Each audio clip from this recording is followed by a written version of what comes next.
Friday, got our coffee. We got pushed later today. It's amazing, right? It's a blessing to be able to come out here and have a fruitful life like this, to be shredded and feel good about myself, right? No depression, no anxiety, just a clear mind. That's what happens when you do get shredded. Now, I kind of want to bring it back to the topic of today of when I even became a coach and why I want to coach people, why it's my passion to coach people. So obviously, growing up, if you're new here, I'll explain to you. I started lifting when I was about seventh grade. My dad would take me to Chihuahua. He worked at a high school. I would go there and work out with the football kids. We would walk from the middle school to the high school. It was literally like a 5-minute walk. We'd go there. We would start lifting, right? I would just do whatever the football players did, just trying to put on strength. Just a little kid trying to put on strength, right? We did that. Football starts. I get hurt. Obviously, watch the last video if you want to see my entire story. Went through a lot of adversity, a lot of broken bones, just coming back, trying to get stronger. Finally, once I was 18, I was completely done with school. I had a decent physique, right? I had been lifting for the past freaking 4 years up to that point, 5 years, 6 years. So that's when I hired a mentor. I even failed my electrician test twice. I took it the first time, wasn't prepared for it. Honestly, the first time was terrible. Didn't prepare for it, failed the test. Second time comes around, I prepared for it. But the day of the test came and I was sitting there taking the test and I was like, do I want to be an electrician for the rest of my life? I'm genuinely not even focused on the test. I'm thinking of my life. I'm like, I don't even want to do this. I'm just questioning why I'm even doing it in the first place. But honestly, I self-sabotaged it. I almost passed, actually. Self-sabotaged it. I ended up failing that test. That's when I went all in on my coaching. I was like, this is what I'm passionate about. I enjoy helping people. Like watching someone go from 250 pounds down to 200 pounds, they look way better. And just them telling me like, bro, my entire family, they are just so happy with my results. Or not even like that.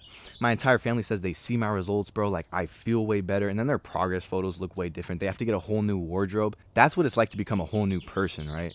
Just completely flip your identity. He completely did a 180, feels way better. And his life went on a completely different trajectory. He's on a completely different lifeline now. And that's genuinely why I like helping people, right? Because I have a passion for it. I know exactly how to get people where they want to go the fastest way possible. Honestly, I wish I would have had myself as a coach back when I was 16, right? That would have fast-tracked all of my progress. Wasted so much time learning everything by myself. But, I mean, at the end of the day, it's all worth it. Oh, yeah, I mean, just that's why I help people. Because I like seeing that transformation that happened in my own life happen in theirs. Watching myself go from skinny to actually shredded felt amazing. Watching myself go from fat to shredded feels amazing for me. And I could only imagine how that makes them feel, knowing that they accomplished that. Honestly, people just need to be more real with themselves, bro. I see so many times people are just like, you look okay, you know, like you're trying your best. Sometimes people need the raw truth. Like, bro, you didn't go to the gym 6 times this week like you said you were.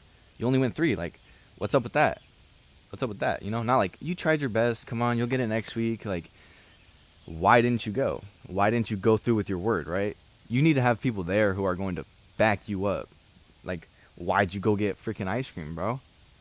Like, come on now. You know you're better than this. Not like, oh, it's fine. You know, we'll correct it this way, this way. Sometimes people just need that hard truth, right? And they're like, damn, why did I do that? Instead of like, okay, it's okay. Like, we can correct it. Because then they start getting in their heads like, we can correct that. That's fine. So if I just do that again in the future, I'll just do the same correction. When you make it not okay, and you're like, well, now you just lost a day of progress, right? Now it's going to take another day longer or 2 days longer. Sometimes you just need people to be real with you, tell you exactly what you need to hear. And that's the biggest thing that I do within my coaching, right? If someone's like, oh, I snacked last night, I was like, well, what'd you eat and why'd you do it, right? You said you wanted to become the next best version of yourself, but you keep falling back into your old ways. And then it's just a continuous cycle of telling them and then they fix it, right? And then they get better and they get better and they get better. And that's how they transform their own body. The thing I want to talk about, bro, is genuinely, I don't understand why people don't push steps harder than they do, right? Like every single client that I get, I make sure 10K is the bare minimum. We're getting 10K steps because personally, that's what's helped me lean out the most, right? I'm not going to put you on like, okay, 8K steps is fine, right? No, like me getting 15K, that's what helped me. So if I put you down to 8K, that's not me giving you the sauce that I learned, right? So get yourself them 10K steps, right? Bodybuilders, they condition themselves before the show. They're doing a shit ton of Stairmaster. They're doing a shit ton of cardio, like incline walking. And why is that? So that they can be conditioned. So why wouldn't you just do that on a daily basis, right? Like you can just be conditioned year round. That single-handedly has shred off all of my fat. Before, I promise you, I was getting like 8,000 steps on average on the year. Now, my average steps for this year is up to 14,000, right? I kind of messed up in January because I didn't care about like getting it on my phone. I just had an at-home treadmill. I would just set my phone down and just walk. So I was averaging the steps this entire year, but like actually tracking it on my phone and having the streak and the data didn't happen until just recently. But if you check my ascension in the last 90 days when I have been doing these walks, bro, it is night and day. And even with the same thing with my clients, bro, I put them on these heavy steps, nice cut, building muscle while losing fat, bro. It is different within like 2 months. It's crazy. People always say like, oh, it takes a long time to see results, like this and that. Like we did a controlled cut, losing 5 pounds a month. Nothing crazy. We weren't over here fucking shredding off 10 pounds a month like some people do. We lost 5 pounds a month. His strength went up. He looks way better. To begin with, overall, you need to start tracking things. Like if you're not tracking your food, you're not tracking your lifts, you're not tracking your body weight, start there, right? None of this other information I'm about to tell you even matters because that shit needs to be down, okay? Once you're tracking your weight every single morning and you set a baseline for your calories, whether that's like 2,400, 2,300, just set that baseline, track your weight for a week, right? This is how you're going to find your maintenance, okay? Set it at like 2,300, track your weight for a week, see which way it trended, right? And this whole time, granted, you need to be doing all the other factors, which I will get into. But track your weight, track your meals, see if it went down with 2,400. If it stayed about the exact same the entire week, you know that that's your maintenance. Go 500 below that, 1,900, 2,000. Try that out for a week, see if your weight's going down. And if it is, you have the data showing you, okay, 2,100 calories is working, and that is perfectly how you find your deficit to be in that perfect 500 calorie deficit to lose these 5, maybe 10 pounds a month. And then once you have that in place, that's how you're going to lose the weight, lose the fat. This is how you're going to build muscle. You need to get a good training split, right? Either 5, 6, 4 days a week, whatever you can consistently show up for week after week, put it down. Personally, I go 6 days a week because I can handle it, right? This is my full-time job, but I have clients who are going 4 times a week, 5 times a week, but I set them on a specific one, either 4 days a week, 5 days a week, show up for it every single day. And the biggest piece is once you have those days built out, that first week, you build it out, bam, that week should repeat. You want to do phases, right? Phase 1, phase 2, phase 3, phase 4. All of them should be 3 months length, 3 months long, right? Basically, you're going to track your progress for 3 months. You want to be down about 15 pounds, and you're going to track all the workouts that you did for that 12 to 16 week phase. It's going to be the same workouts. You're going to be tracking the weight that you use. And just like that, your weight is trending down. You're able to see your lifts going up. And when you have all that in place, if you need to adjust anything at all, you adjust. If your lifts are going down, you feel like your energy is shit, maybe lower the protein just a tiny bit, up the carbs. Or if you feel like you're losing muscle, either way, just adjust things based off of real data and real results and how you actually feel, right? And that right there is single-handedly going to allow you to build muscle while losing fat. Just that little bit of information right there. That's kind of the process that I follow, right? But then it's also having the good protein sources, having the good carb sources, the more optimal ones, so that they're not shit ones for you, right? They're actually giving you the good energy. They're using fat for energy instead of just burning your carbs for energy, right? But yeah, kind of just to summarize everything I was saying, track your body weight, track your food. That's how you're going to lose weight. Track your lifts and track your progress photos to make sure that you're building muscle. It is that simple. And obviously picking the right protein sources, picking the right carb sources, picking the right fat sources. And if you're doing every single thing I say and you're cutting and you lose about 5 pounds and you lose about 10 pounds, but then you stop losing weight at a certain point because your body has caught up to that maintenance and that is your new maintenance, what I'm going to want you to do, the last thing you want to do, honestly, is cutting calories. Don't do that.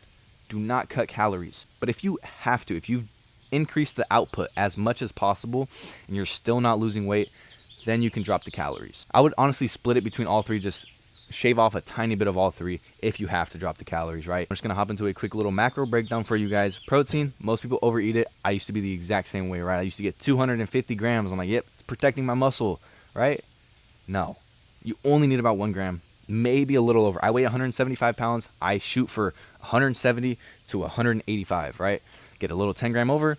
In that range is the perfect amount for me because it allows me to fill so many more grams into carbs, right? I can get like 250 to 300 grams of carbs every single day. And then a healthy amount of fats, whether it's 70 or 60. But what I see a lot of people do is they will load hella into their protein. They'll get like 260 grams of protein and then 100 grams of carbs. Carbs are what going to give you energy, and if you're cutting, you're depriving yourself of energy. It's not getting the energy it needs, it's using stored fat or stored carbs as energy. And if you're not even giving yourself the carbs, the hell, it's not even going to pull from anything, right? You're just going to have no energy, you're going to feel dead.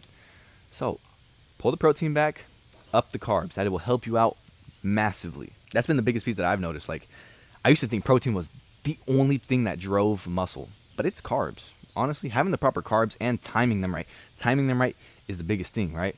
In the morning, before your workout, over 150 grams of carbs, if you can, 100.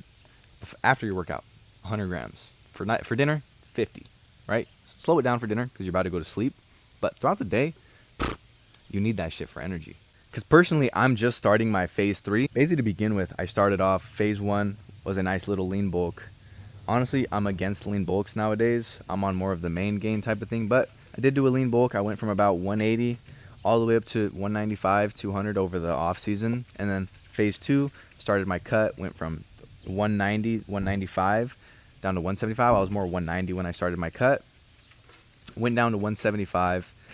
And now I'm going to maintain for a month. And honestly, I want to break down what I'm going to do for you guys moving forward, because I got a whole bunch of new knowledge. Like, before, it's always like, you're either cutting or you're bulking, right? You're either doing a lean bulk or you're cutting, right? Or you're maintaining, right? No. What you're going to do, if you're overweight, go on a cut, bro. You want to build muscle while you're on that cut, though. Don't shave shit so low that you are dead all day. You're not building muscle, because you're just going to become a smaller version of yourself. Try to at least maintain your lifts. If not, push them a little higher. All of my clients have been able to push even higher weight. I got one guy who's started at 220 pounds, down to 200 pounds body weight in under 3 months. And he started with pressing 80-pound dumbbells for incline bench press, and now he's pushing 95s. Can you tell me how that's adding up? He's lost 20 pounds, but he's pressing 15 pounds heavier, 4 reps. Yeah, I mean, he was able to fucking gain crazy amounts of strength in such a short period of time. Genuinely though, boys, getting in shape's not hard. If you show up for yourself every single day, it will get easier. Even if it's just one step at a time, just show up for yourself. Like, try by tracking your food today. Go to the gym today. And eventually work to the entire picture, right? If you're lost and you deadass don't know what to do in the gym, you don't know what to eat, but you want to have a good physique, our bodies are just like a tree. When a tree starts small, about this tall, and its roots start digging deeper, right? You're building that muscle memory. Once you have that muscle memory, you've been grinding for years. Boop, boop. Keeps growing. And eventually, it's going to blow up. Just like you with your fitness journey. Starts, you're not seeing much. Boom, you start going. You continue just stacking days, months and months. Just like a tree. The tree starts stacking months, getting bigger, getting taller, till it's fully grown, and it's just beautiful. That's exactly what you can do with your own physique, bro. Just plant those roots today. And watch them grow, right? Super simple. You kind of have to detach from the very end goal and just enjoy the process, right? Like, I've been lifting for years and years, for 5 years. If I would have just been hoping to get this body right here, I would have quit a long time ago. If I didn't enjoy the process and I just wanted this instantly, I wouldn't have it. I had to enjoy the process going forward. Getting injured, having those setbacks. If I would have never got injured, I probably would have got complacent. I wouldn't have had the drive to keep showing up for myself, even when shit does get hard. Just continually showing up for yourself. I'll see you guys tomorrow.